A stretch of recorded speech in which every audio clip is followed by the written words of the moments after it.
Cricket Zimbabwe series শেষ, টাইগারদের এবার পাকিস্তান মিশন। 25 মে ফয়সালাবাদে শুরু হবে 5 ম্যাচের এই টি-20 সিরিজ। 2026 সালে টি-20 বিশ্বকাপ সামনে রেখে দুই দল খেলছে এই টি-20 সিরিজে।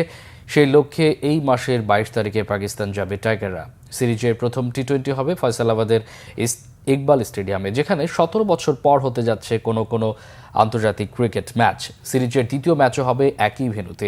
সিরিজের শেষ 3 ম্যাচ হবে 30 মে, 1 জুন ও 3 জুন।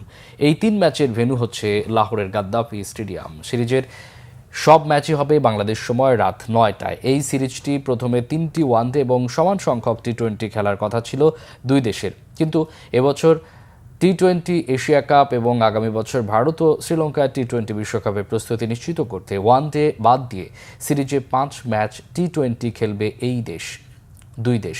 এই সিরিজের ফিরতি সফর উপলক্ষে জুলাই মাসে পাকিস্তান দল বাংলাদেশে আসবে 3 ম্যাচ টি-20 খেলতে। সিরিজের 3টি ম্যাচই হবে ঢাকায় 20, 22 ও 24 জুলাই। এদিকে ভারতও আগামী অগাস্টে বাংলাদেশ সফরে আসছে 3টি ওয়ানডে এবং 3টি ম্যাচ টি-20 খেলতে। 17 আগস্ট মিরপুরে প্রথম ওয়ানডে ম্যাচ দিয়ে শুরু হবে সেই সিরিজ।